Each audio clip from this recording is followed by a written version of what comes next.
안녕하십니까? 행복한 안식일입니다. 지난 한 주 잘 보내셨습니까?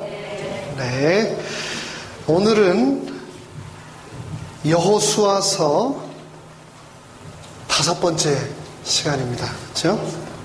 예, 여호수아 제6장을 본문으로 저희가 함께 또 말씀을 나누고 이 본문을 통해서 우리에게 주시는 하나님의 음성을 다 함께 듣도록 하겠습니다.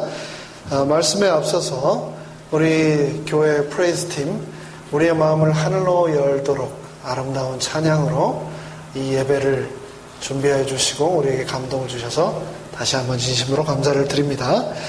여호수아 6장 15절로 21절까지를 저희가 오늘 본문으로 두고 제목을 하나님의 부전승. 부전승이 뭡니까? 싸우지 않고 이기는 걸 부전승이라고 그러죠. 네, 하나님의 부전승이라고 하는 제목으로 여호수아서 6장을 함께 살펴보도록 하겠습니다. 이 여호수아서에 등장하는 수많은 전쟁 중에 최초의 전쟁이 바로 이 여호수아 6장에 등장을 합니다. 이 전쟁은 이스라엘 백성들과 어디와의 전쟁 이야기죠? 여리고 성과의 전쟁 이야기입니다.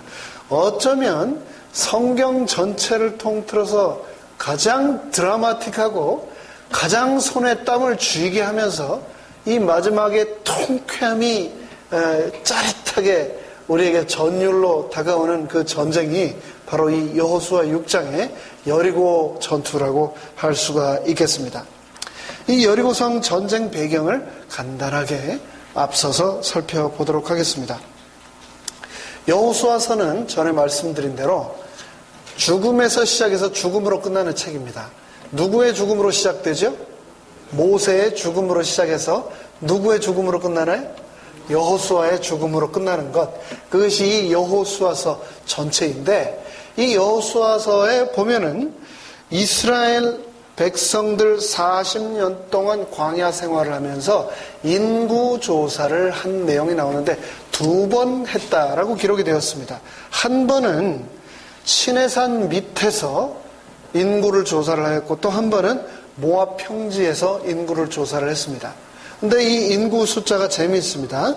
시내산 밑에서 조사한 이 장정의 수가 60만 3,550명. 장정이라 하면 만 20세가 넘은 성인 남자만 카운트를 한 겁니다. 근데 60만 3,550명이었습니다. 그런데 또 한 번 그 다음으로 모압 평지에서 계수하였을 때는 60만 1,730명. 인구가 도리어 더 줄은 것으로 집계가 되고 있습니다. 우리가 잘 아는 대로 출애굽을 한 장년들은 하나님의 말씀대로 여호수아 갈렙 빼고 다 죽었습니다. 그렇죠? 40년 동안 60만 3,550명이 죽은 거죠. 저희 세리토스 교회에서는 장례식을 얼마 만에 한 번씩 하십니까? 작년에 장례가 몇 번 정도 있었습니까? 없었습니까? 굉장히 젊은 교회네요. 장례식을 안 하는 교회니까. 장례식을 안 하고 돌잔치와 결혼식을 많이 하면은 그 교회가 젊은 교회인데 어쨌든 장례식을 안 하셨다고 하는 거 보니까 저희 교회도 젊은 교회 같습니다. 어떤 교회는 가면은요, 장례식만 하는 교회가 있습니다. 장례식만. 멀리 갈 것도 없죠. 저쪽 동쪽에 한 교회가 그러고 이 서쪽에 한 교회가 장례식을 얼마나 많이 하는지 모릅니다. 나중에는 보니까 제가 장례 설교할 거리가 떨어져가지고 어디에서 이제 장례 설교를 또 찾나 할 정도로 장례식을 많이 한 적이 있습니다.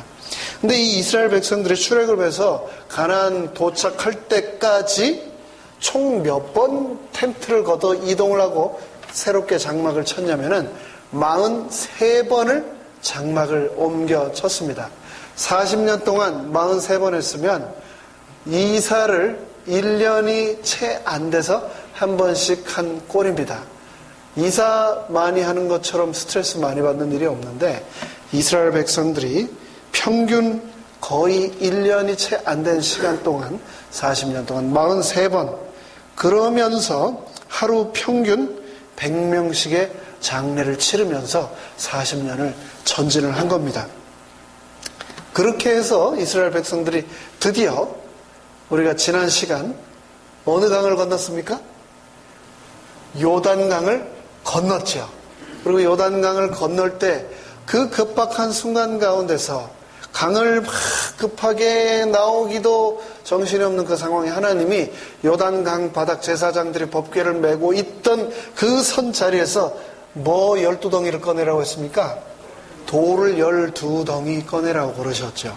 그래서 요단강에서 나와서 첫 발을 디든 그곳에 12개의 돌로 기념탑을 쌓고 또 제사장들이 서 있었던 요단강 바닥에 또 탑을 쌓으라고, 그러면서 그 탑을 보면서 요단강을 건너게 하셨던 하나님을 기억하라 라고 하는 그 말씀을 우리가 지난 시간에 성경을 통해 살폈었습니다. 그렇게 해서 요단강을 건너자 그들 앞에 뭐가 있었습니까? 여호수아 6장에 어떤 성이 있었죠? 여리고 성이 그들 눈앞에 버티고 있었습니다. 요단강 건너기 전 시딤에서 2명의 정탐꾼을 보냈고 그 정탐꾼을 통해서 그 성의 정보를 얻었고, 그리고 요단 물이 불어서 언덕에 차고 넘치는 그때에 하나님께서 강을 가르시고 이스라엘 모든 백성을 드디어 여리고 성 앞까지 끌고 오신 겁니다. 우리가 여호수아 1, 2, 3, 4장은 다 살폈는데 5장은 지금 안 하고 바로 6장으로 넘어갔죠. 5장에는 어떤 내용이 나오냐면 2가지 주요한 일이 나오는데, 첫 번째는 출애굽해서 나온 이스라엘 백성들을 할례를 행하는 일이 여호수아 5장 2절로 9절에 기록이 되어 있습니다. 그리고 나서 할례를 행한 후에 이스라엘 백성들이 요단강을 건너서 가나안에 들어와서 첫 유월절을 맞는 내용이 바로 여호수아 5장 20절에 등장을 합니다. 첫 유월절을 맞고 나서 이스라엘 백성들에게 일어난 생활의 가장 큰 변화는 무엇이었는가? 우리 미국의 대통령이 새로 바뀌었죠. 우리 오바마 대통령이 하다가 새 대통령이 되신 지 이제 2주밖에 안 된 것 같아요. 그런데 굉장히 많이 바뀌었죠. 굉장히 많은 게 바뀌었습니다. 영주권이 있고 시민권이 있어도 외국에, 한국에 잘 못 가겠다고 요즘 그러잖아요. 뭐 하도 이렇게 이상한 여러 어려운 일들이 많으니까. 그런데 이 이스라엘 백성들이 요단강을 건넌 이후, 가나안 땅에 들어온 후 첫 유월절을 여호수아 5장 10절에서 지낸 후에 이스라엘 백성들에게 다르게 나타난 일이 하나 있었습니다. 그건 무엇이었냐면은 유월절 이튿날부터 지난 40년 동안 아침마다 먹었던 무엇이? 만나가 더 이상 내리지 않았습니다. 왜 그랬을까요? 하나님이 약속하신 어느 땅에? 가나안 땅에 들어왔기 때문에 그 땅에 난 소산을 드디어 먹게 된 겁니다. 그게 이제 가장 큰 변화입니다. 그렇게 가나안 소산물을 먹기 시작하면서 드디어 가나안 땅에 들어왔는데 그들 눈앞에 어떤 성이 버티고 있었습니까? 여리고 성이 버티고 있었죠. 여리고 성뿐만 아니라 가나안 땅에는 무시무시한 7 족속이 살고 있었습니다. 이스라엘 백성들이 다 점령해야 될 민족들이었습니다. 그 족속들의 이름은 가나안, 헷, 히위, 브리스, 기르가스, 아모리, 여부스, 이런 7 족속들이 있었는데, 이 족속들과 전쟁을 할 때에 하나님께서는 어떻게 전쟁을 해야 한다라고 자세하게 전쟁에 관한 규례 또한 이스라엘 백성들에게 알려주셨습니다. 그런데 여기 보면 하나님이 가나안 땅에 들어가기까지 일반 족속들과 싸울 때 주셨던 일반 전쟁에 관한 규례와 틀리게 이 가나안 7 족속, 가나안 족속들과 싸울 때만 적용되는 특별한 전쟁의 규례를 따로 이스라엘 백성들에게 주셨습니다. 한번 살펴보겠습니다. 일반 족속과 싸울 때의 규례는 이렇습니다. 먼저 전쟁을 어쩔 수 없이 하여야 할 상황이 되었을 때 선전포고를 합니다. 선전포고를 했을 때 상대편에서 화친하겠다라고 하면 평화적으로 항복을 받고 화친이 받아들여진 조건으로 조공을 받지만 평화를 유지했습니다. 전쟁 없이 화친이 되는 거죠. 그런데 화친이 받아들여지지 않게 되면 전쟁을 했습니다. 전쟁. 근데 이 전쟁을 할 때 상대 민족, 상대 부족의 모든 장정 남자들은 다 죽이되, 하지만 여자나 어린 아이들이나 재물이나 가축이나 노예들은 상하지 않고 그대로 보존을 했습니다. 당장 부딪혀서 싸우게 되는 장정들만 죽이는 것이 그들의 전쟁 방법이었습니다. 하나님이 그렇게 명령을 하셨던 거죠. 누구와 싸울 때? 일반 족속들과 싸울 때. 그런데 이제 여리고와의 전투를 눈앞에 앞두고 있지 않습니까? 이 앞에 말씀드린 가나안 7족속, 가나안 족속과 싸울 때 하나님께서는 특별한 규례를 신명기에 주셨습니다. 이게 무엇인가? 신명기 20장 16절에서 이렇게 말하고 있습니다. 호흡이 있는 자는 단 한 명도 살려두어서는 안 된다. 호흡이 있는 자면 누구일까요? 20세가 넘은 군인들 뿐만 아니고 노인들 뿐만 아니고 여자들 뿐만 아니고 어린 아이들의 가축들까지 하나도 남겨놓지 말고 다 전멸시키라고 하나님께서 말씀을 하고 계신 겁니다. 이 내용을 가지고 많은 하나님을 믿지 않는 사람들이 성경은 너무 잔인한 책이다. 하나님처럼 잔인한 신이 어디 있느냐. 어떻게 여자와 노인과 어린 아이들까지 다 죽이라고 하느냐. 그게 어떻게 사랑의 하나님이냐 라고 얘기를 합니다. 여러분 어떻게 이해를 하시겠습니까? 여러분 손주 같은 이 아이들을 죽이라고 하나님 명령하신 겁니다. 그 아이들이 무슨 죄를 지었길래 그 아이들까지 죽이라고, 힘없는 노인까지 여자들까지 죽이라고 명령을 하신 걸까요? 우리가 이것을 잘못 이해하면 하나님을 무지막지하고 무서운 분, 심판하는 분, 우리를 진멸하시는 분으로 오해하기가 쉽습니다. 하지만 왜 그렇게 하나님께서 명하셨는지를 우리가 잠시 살펴보고 이 오해를 풀도록 하겠습니다. 여러분 혹시 이런 말 들어보셨습니까? 알콜로시알리즘. 제가 이 단어가 어려워가지고 안 틀리게 발음을 하려고 했는데 발음이 괜찮았습니까? 알콜로시알리즘. 이게 무슨 말이냐면은 한국말로 술 식민주의랍니다. 술 식민주의. 그러니까 선진국들이 신은 식민지들을 지배할 때 그 나라를 식민지로 만들고 지배하고 그 민족 나라를 노예로 만들기 위해서 자기네 나라에서 가져온 술을 가져와서 아주 조직적이고 치밀하게 공급을 하는 겁니다. 그래서 전부 다 그 나라가 술에 쩔게 만들고 그 나라를 나중에 전쟁을 통해서 취하는 이런 전쟁이 흔했는데 그거를 바로 술 식민주의라고 하는 겁니다. 대표적인 예로 아메리칸 인디언들 있죠? 이 아메리칸 인디언들은 이 지인 자체가, 유전자 자체가 알코올에 굉장히 취약한 그런 민족이랍니다. 통계적으로 보면 알코올 중독자 비율이 백인의 2배입니다. 그러니까 술을 먹으면 보통 사람은 컨트롤할 수 있고 끊을 수 있고 안 먹을 수 있는데 이 아메리칸 인디언들은 유전적으로 술을 한번 먹으면 끊을 수가 없는 거예요. 치명적으로 약한 유전자를 가지고 있는 겁니다. 그걸 알고 이 미국에 들어온 정복자들이 아메리카 인디언들에게 조직적으로 일을 하지 않고 계속 술을 마시도록 해서 이 아메리칸 인디언들이 계속해서 인구 개체가 줄도록 식민 정책을 썼다는 겁니다. 그래서 미국이 독립 당시에 이 미국 인구의 12%를 차지했던 아메리칸 인디언들이 지금 현재 0.2%가 안 됩니다. 지금도 이 사람들은 인디언 보호구역에서 알코올 중독자로 살아간 사람들이 많습니다.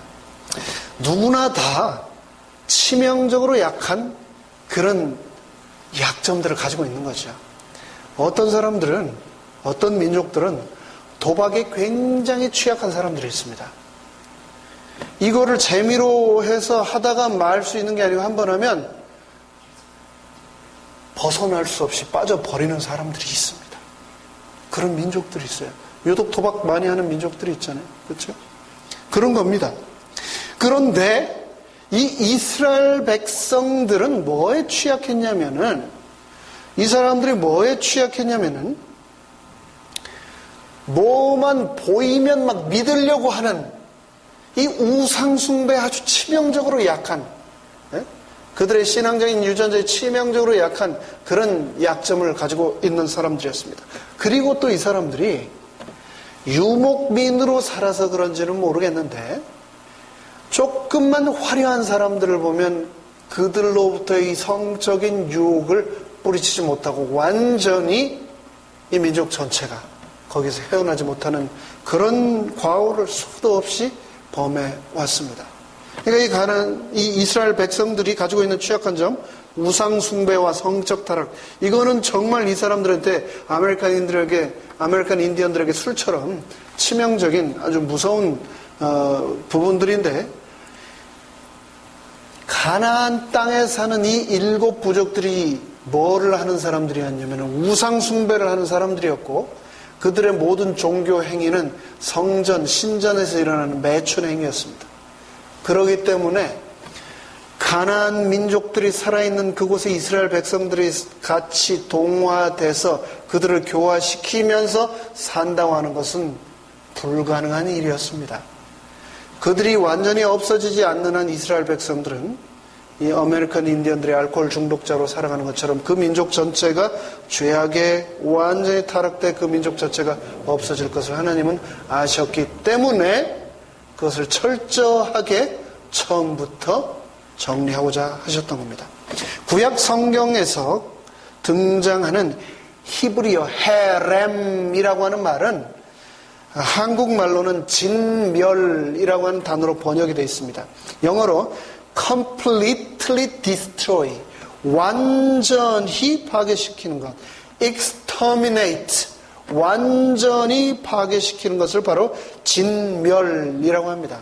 근데 이 진멸이라고 하는 것은 일반적인 전쟁이 아니고 Holy War라고 하나님은 규정을 하고 계십니다. 여호수아 6장 21절에 아까 말씀드린 것처럼 하나님이 직접 이렇게 명하십니다. 그 성 안에 있는 모든 것을 온전히 바치되 남녀노소와 소와 양과 나귀를 칼날로 멸할지니라. 호흡이 있는 모든 것들의 호흡을 철저히 끊으라고 하나님은 말씀하고 계신 겁니다. 이스라엘 자손이 이 전쟁에, 하나님의 명령에 동참하라고 요구를 받고 있는 것입니다. 성경에는 하나님의 이름이 많이 등장을 합니다. 그런데 몇 개만 살펴보겠습니다. 여호와 로이, 여호와는 나의 목자라고 하는 이름이고요. 여호와 치드케누, 여호와 우리의 의, 구원이라는 뜻입니다. 여호와 메카디 쉬렘, 여호와 우리의 성결, 거룩. 이제 다음 주 교과 내용입니다. 그리고 또 많이 등장하는 이름 중에 하나가 뭐냐면 여호와 체바우트, 이건 뭐냐면 만군의 주, 여호와 만군의 주라고 하는 이름이 바로 이 체바웃입니다. 이 체바웃이라고 하는 하나님의 이름이 어디에 나오냐면 사무엘상 17장 45절에 나옵니다. 다윗이 블레셋 사람에게 이르되 너는 칼과 창과 단창으로 내게 오거니와 나는 누구의 이름으로? 여호와 체바우트의 이름으로 내가 너에게 나간다라고 얘기를 하고 있습니다. 만군의 여호와의 이름으로 다윗은 골리앗을 물리쳤던 거죠. 이 구약 성서에 나오는 이 전쟁은 특별히 신이 남녀노소를 무차별적으로 혹은 한 민족을 멸절시키는 것이 아니라 특별히 하나님께서는 다른 민족들에게는 얼마든지 화친을 허락하셨지만 가나안 족속과의 전쟁에서는 화친도 용납하지 않으시고 호흡이 있는 모든 것들의 그 호흡을 끊으라고 명령하신 이유는 그 오랜 세월 하나님께서는 선지자들을 통하여 가나안 족속들이 회개하고 하나님께로 돌아오도록 수없이 호소하셨음에도 불구하고 고의적으로 끝까지 하나님을 배척한 가나안 백성들에 대한 심판으로서 이스라엘 백성들을 사용하셔서 그들을 헤렘 진멸하신 것이 바로 이 여호수아 6장에 등장하는 여리고 전의 전쟁 내용이 되겠습니다.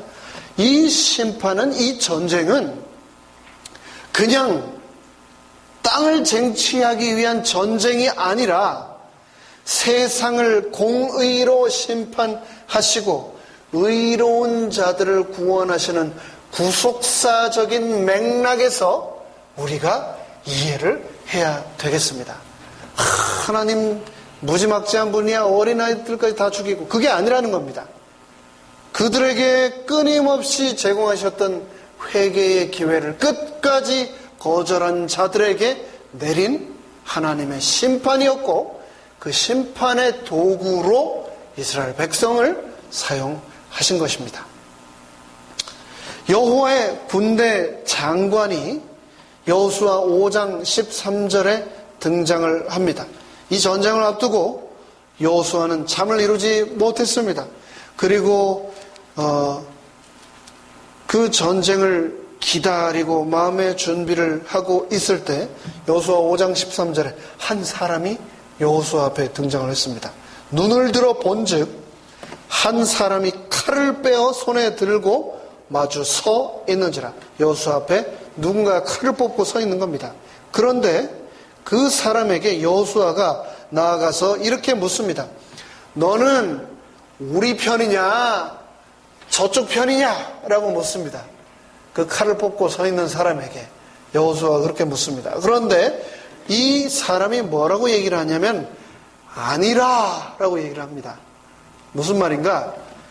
여호수아 편도 아니고 여리고 편도 아니고 둘 다 아니다 라고 얘기를 하고 있습니다. 영어로 뭐라고 하냐면 neither 라고 얘기를 하고 있습니다. 여기도 아니고 저기도 아니라는 겁니다. 그러면서 뭐라고 얘기를 하고 있냐면은 5장 14절 여호와의 군대 대장으로 지금 왔느니라. 나는 이 세상 어느 한 부족이나 민족에게 속한 사람이 아니고 여호와 하나님의 군대 장관으로 지금 이곳에 왔느니라 라고 얘기를 하자 여호수아가 얼굴을 땅에 대고 엎드려 그 자리에서 절을 하고 그에게 이르되 주여 종에게 무슨 말씀을 하려 하시나이까. 그러자 그 군대 장관이 여호와의 군대 장관이 여호수아에게 이르되 내 발에서 무엇을 벗으라? 신을 벗으라. 내가 선 곳은 거룩하니라. 그러자 여호수아가 그대로 행하니라. 굉장히 익숙한 장면 아닙니까? 신을 벗으라고 하는 이 장면이 어딘가에 본 것 같지 않습니까? 예, 그 먼 옛날 여호수아의 스승이었던 모세에게 하나님이 처음 광야에서 나타나실 때 불타는 떨기나무 앞에서 나타나셔서 내가 선 곳은 거룩한 곳이니 무엇을 벗으라? 신을 벗으라 하셨던 그 하나님이 여호와의 군대 장관의 모습으로 여리고 성 전쟁을 눈앞에 둔 여호수아 앞에 다시 나타나셨던 겁니다. 하나님, 여기 부조화 선지 488페이지에서는 이렇게 말하고 있습니다. 하나님께서 당신의 백성 앞에 행하시기를 묵상하고 기도할 때 키가 크고 풍채가 당당하고 칼을 빼어 손에 든 무장한 군사를 보았다. 그때 여호수아가 똑같이 물었죠. 우리 편이냐 저쪽 편이냐. 그러자 아니라 그러면서 신발을 벗으라라고 하자 여호수아가 그 명령에 순종을 하였죠. 그리고 나서 부자선전이 이렇게 말합니다.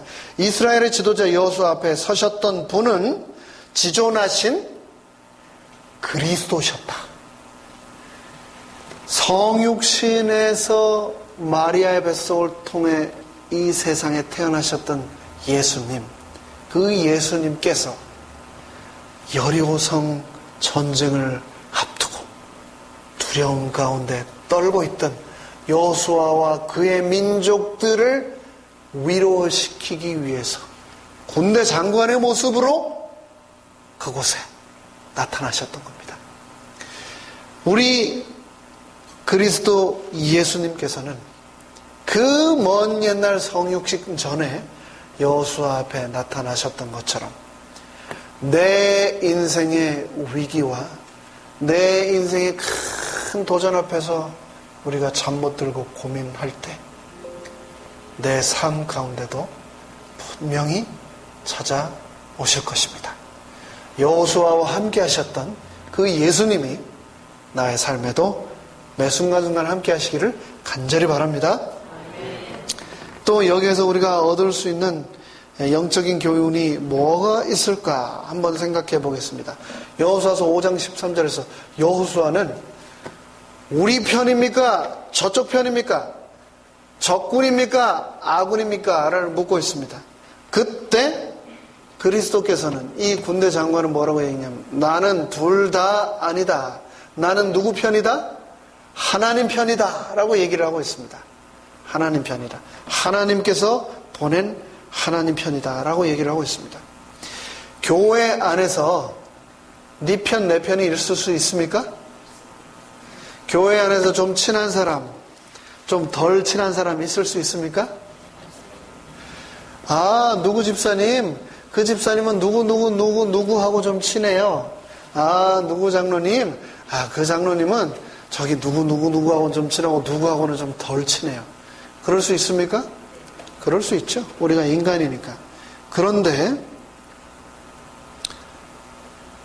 거기에서 더 나아가서는 안 되겠습니다.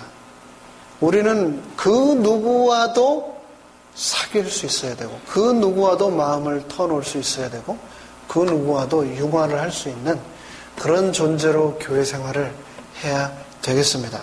교회 안에서 우리 편입니까? 저쪽 편입니까? 라고 누군가 묻는다면 김 장로님 편이세요? 박 장로님 편이세요? 묻는다면 뭐라고 얘기를 해야 될까요? 나는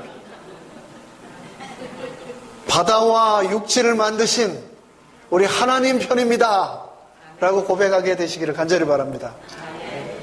우리가 어디에 속해서는 안 되죠. 우리가 속할 곳은 누구밖에 없습니까? 하나님밖에 없죠. 하나님밖에. 그래서 하나님 때문에 우리 교회가 하나가 되기를 간절히 바랍니다. 다루어야 될 내용이 많기 때문에 넘어가도록 하겠습니다.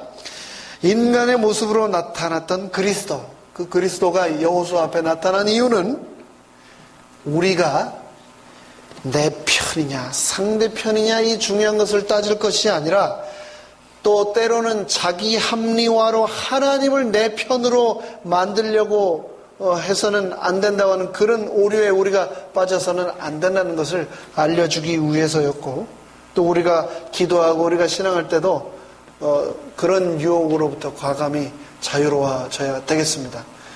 내가 하나님 편이 돼야 되는데 얼마나 자주 우리는 하나님을 내 편으로 만들려고 하는지 모릅니다. 하나님, 기도하면서 하나님 그래도 제 말이 맞죠? 아무리 생각해도 하나님 생각해도 그 사람 너무했죠? 어떻게 저한테 그럴 수 있죠? 기도하면서 성경 읽으면서 하나님은 그래도 제 편이죠? 라고 할 수가 있다는 겁니다. 그런데 하나님을 내 편으로 만들어서는 안 되고 내가 누구 편? 하나님 편이 되어야 된다. 하나님 편이 항상 승리하게 되어 있지 않습니까? 내 편은 결코 이길 수 없습니다. 하나님만이, 여호와 째바옷만이 이 온 우주의 전쟁의 참 승리자이시기 때문입니다. 여호수아 6장 이제 9절로 가면은 여호수아가 그리스도를 만나고 나서 이제 전쟁을 구체적으로 준비를 합니다. 무장한 자들이 나팔을 부는 제사장들 앞에서 행진을 하고 그 뒤로 궤를 메고 따르는 제사장들, 또 그 뒤로 또다시 군인들이 따르는 이 행군의 진영이 형성이 됩니다. 제일 앞에 누가 나가죠? 무장한 군인들이 나가고, 그 다음으로 제사장 7명이 7개의 수양의 뿔로 만든 양각 나팔을 잡고, 그 뒤로 법궤를 메고, 그 뒤로 군인들이 또다시 무장한 군인들이 따르고, 그 뒤로 이스라엘 백성들이 따라갔던 겁니다. 그렇게 이 이스라엘 백성들이 하루에 한 번씩 6일 동안 돌고, 여리고성을 돌고, 마지막 7째 날은 몇 바퀴 돌았습니까? 7바퀴를 돌며 제사장들의 나팔 소리와 함께 여호와께서 너희에게 이 성을 주셨느니라 라고 하는 함성을 지를 때에 여리고성이 무너졌다라고 여호수아 6장은 기록을 하고 있습니다. 이 여호수아 6장의 승리의 비법, 승리의 전략을 제가 몇 가지로 좀 요약을 해보았습니다. 첫 번째, 이스라엘 백성들이 승리를 했던 이유 1번, 큰 그림을 그려라 라고 한번 생각을 해볼 수 있겠습니다. 큰 그림을 그려라. 이스라엘 자손들이 원래는요, 에드레이까지 북쪽으로 쭉 올라갔었습니다. 요단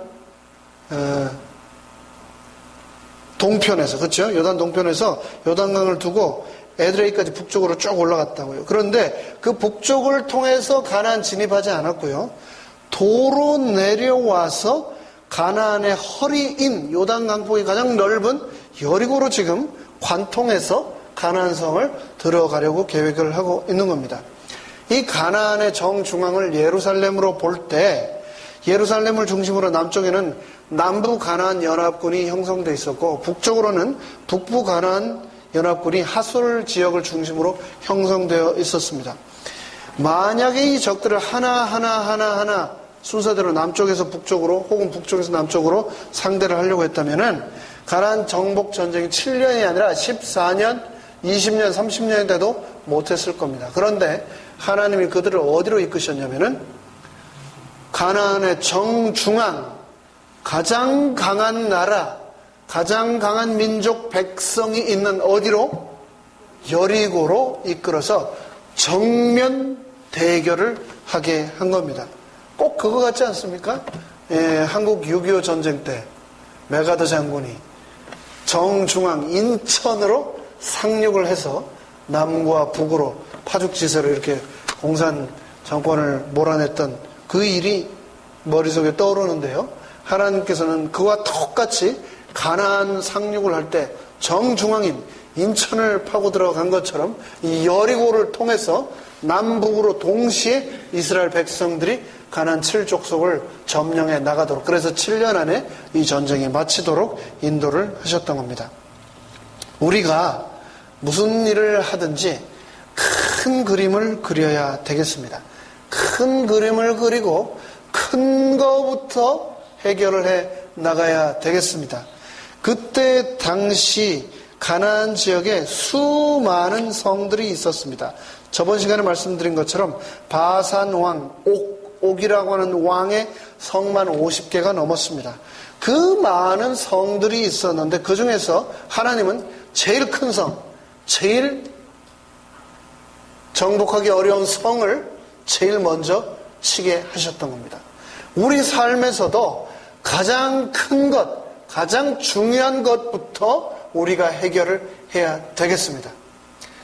언젠가 돈 문제가 해결되면, 이 빚 문제가 해결되면, 직장 문제가 해결되면 내가 신앙생활을 잘하리라, 내가 하나님을 충성스럽게 섬기리라. 하나님은 그렇게 얘기하지 않으시고 뭐부터 해결하라고요?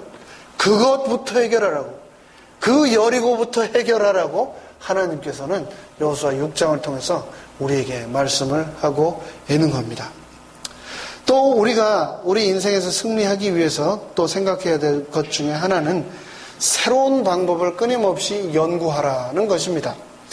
이 여리고 성을 공격하기 위해서 성을 공격하는 이 군법을 뭐라고 하냐면은 공성법이라고 한다고 합니다.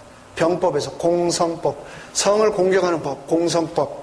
그런데 공성법을 손자병법이나 다른 병법 쪽에서는 뭐라고 얘기를 하고 있냐면은 재앙이라고 얘기를 하고 있습니다. 재앙. 공성법 하면은 이길 확률이 없다. 공성법 하면 이겨도 내 군인까지 다 죽이고 피만 남는 승리를 하게 되는 것이다. 왜 그러는가? 공성을 위해서는요, 기구를 갖추는 데만 3개월이 걸린답니다. 그리고 그 성을 점령하기 위해 흑산을 쌓는 데만 3개월이 또 걸린답니다. 그리고 나서도 성을 타고 넘어가서 적들을 물리치기 위해서 자기 군사들을 수없이 죽여야 되는데, 그렇게 전쟁을 해가지고 이길 수 있는 전 군인들이, 장수들이 얼마 없다는 거죠. 그런데 이 이스라엘 백성들은 여호수아 6장에서 지금 뭘 하고 있는 겁니까? 공성을 하고 있는 겁니다. 공성. 이 여리고성을 고고학자들이 이렇게 얘기를 하고 있습니다. 성벽이 한 겹이 아니고 두 겹이었을 것이다 라고 지금 얘기를 하고 있는데, 외벽이요, 땅의 높이가 5m, 그 5m 높이 땅에다가 7m 성을 쌓은 겁니다. 그럼 높이가 총 12m, 외벽이 12m 높이의 벽 안에 네 벽으로 벽이, 성이 한 겹 더 쌓여 있는데 12m 성 안에 14m짜리 성이 한 겹 더 싸서 그 성을 두르고 있었다라고 얘기를 하고 있습니다. 이런 걸 뭐라고 하는가? 우리가 난공불락이라고 그러죠. 난공불락.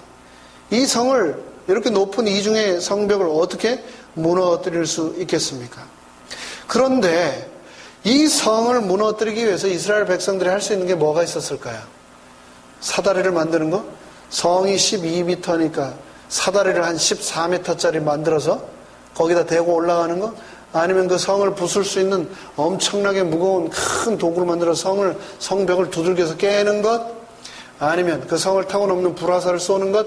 수많은 방법들을 연구할 수 있었겠죠. 그런데 이스라엘 백성들은 아는 바도 없었고 가진 바도 없었습니다. 그런데 하나님께서는 이스라엘 백성들이 가장 잘하는 것 딱 한 가지만 사용하셔서 그 성을 함락시키셨습니다.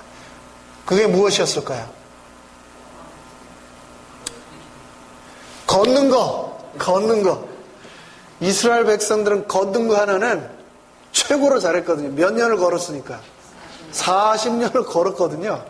그러니까 하나님이 다른 거 안 시키고 뭐 하라고 했습니까? 성을 걸으라고 했어요. 걸으라고. 다른 거 하나도 안 하고 성을 걷게만 하신 겁니다. 하나님, 제가 뭐 할 수 있는 게 있나요? 아유, 이 교회에서 제가 뭐 어디 써먹을 때가 있으실지 모르겠습니다. 하나님은 걷는 것 하나밖에 못하던 이스라엘 백성까지 이용하셔서 여리고성을 함락하셨습니다.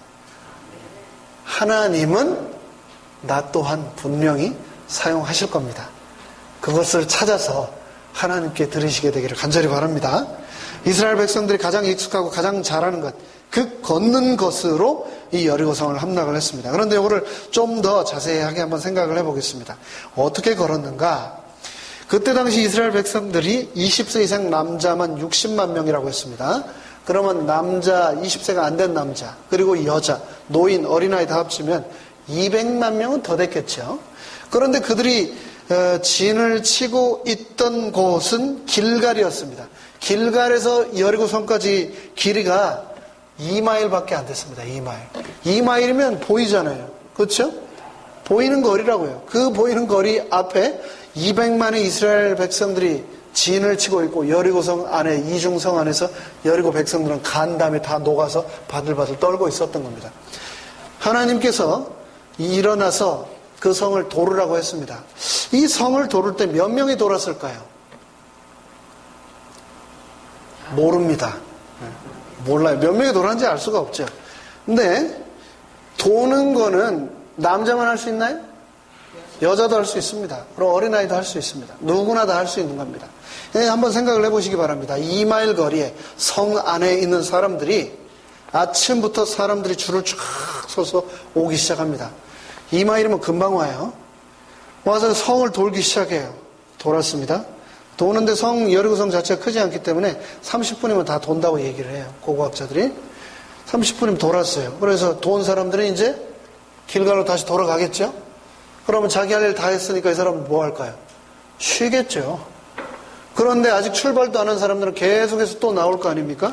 그러면 성 안에 있는 사람들 보기에는 어땠을까요? 쉬지 않고 하루 종일 나오는 겁니다. 새벽부터 사람들이. 깜깜한 밤이 됐는데도 계속해서 나오는 거예요. 계속. 성 안에서 어땠을까요?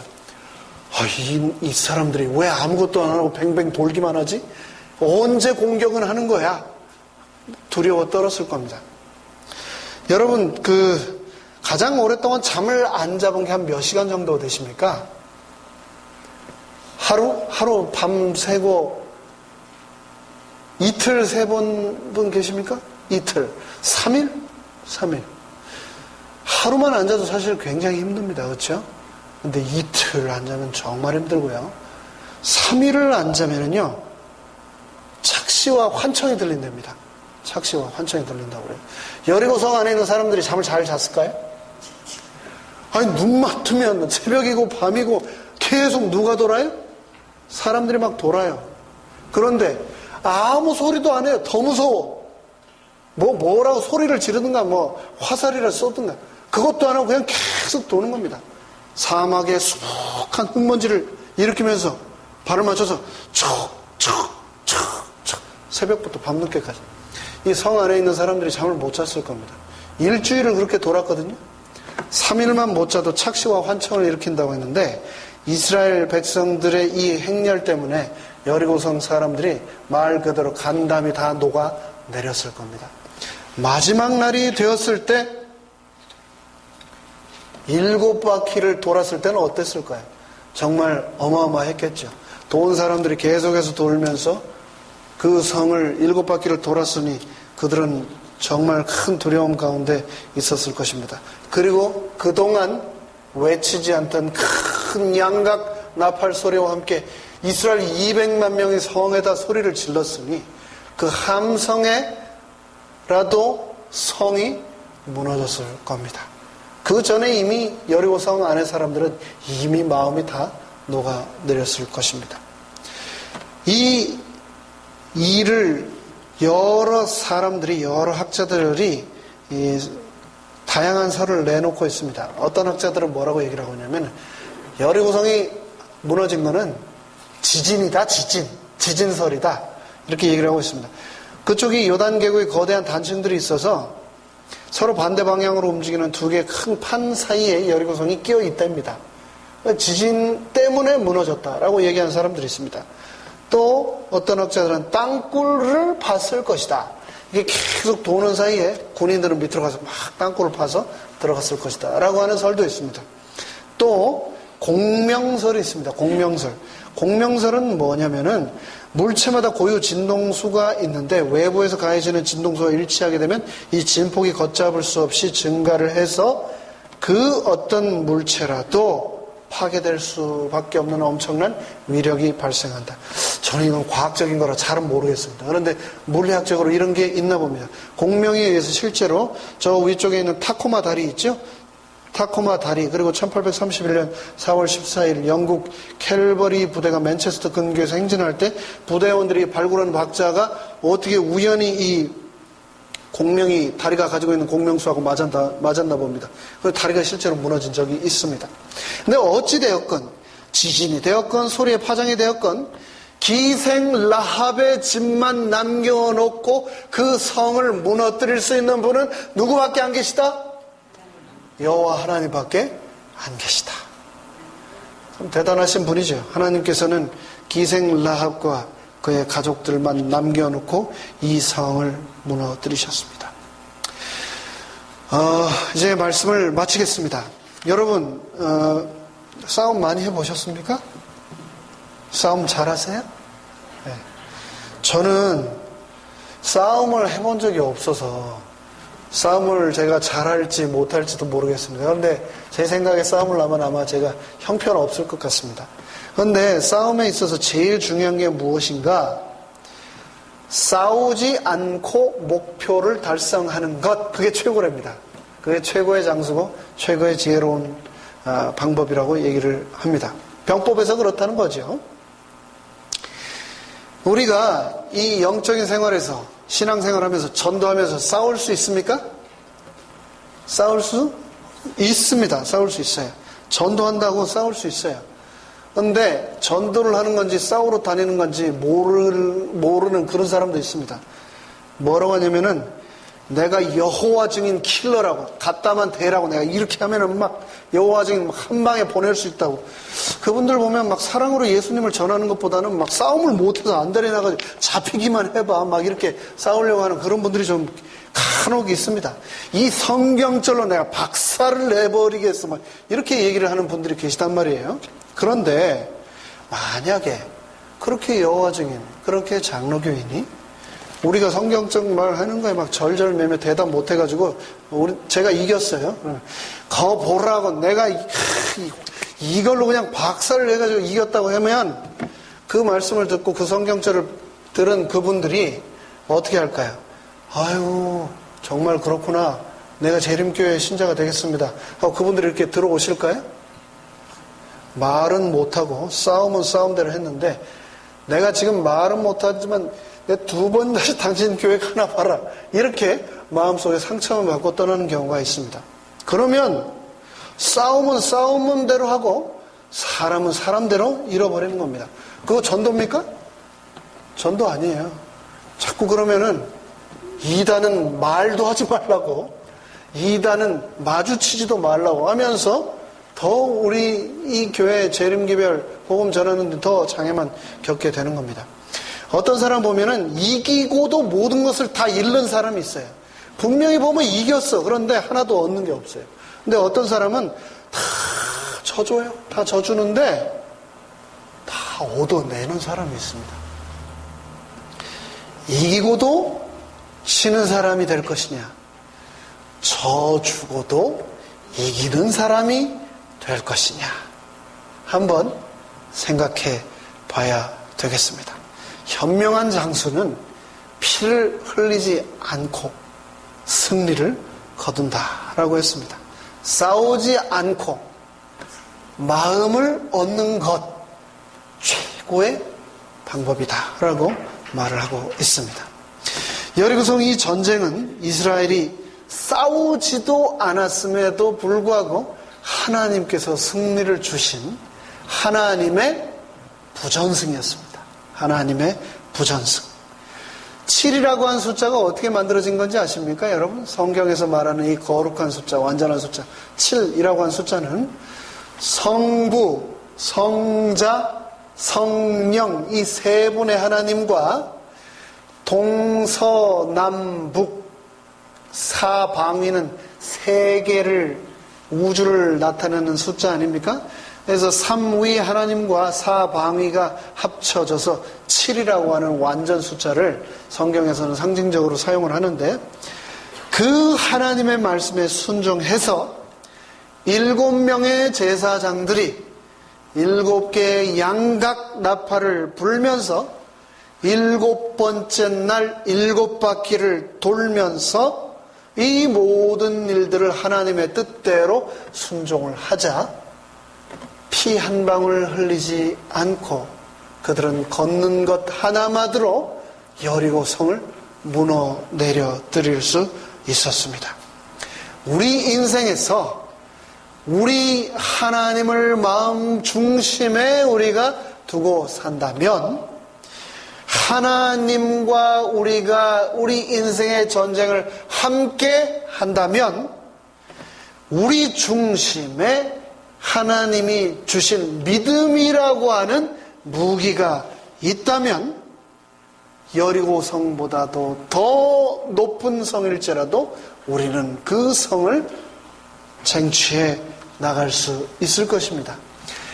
여호수아와 함께 하셨던 하나님께서 이스라엘 백성들에게 여리고성을 허락하셨던 하나님께서 우리의 날마다의 삶의 전쟁터, 이 가나안 족속과 여리고성 함락 같은 이 전쟁에서도 우리가 승리할 수 있도록 우리 삶 가운데 하나님 모시고 살게 되시기를 간절히 바라면서 오늘 말씀을 마치겠습니다.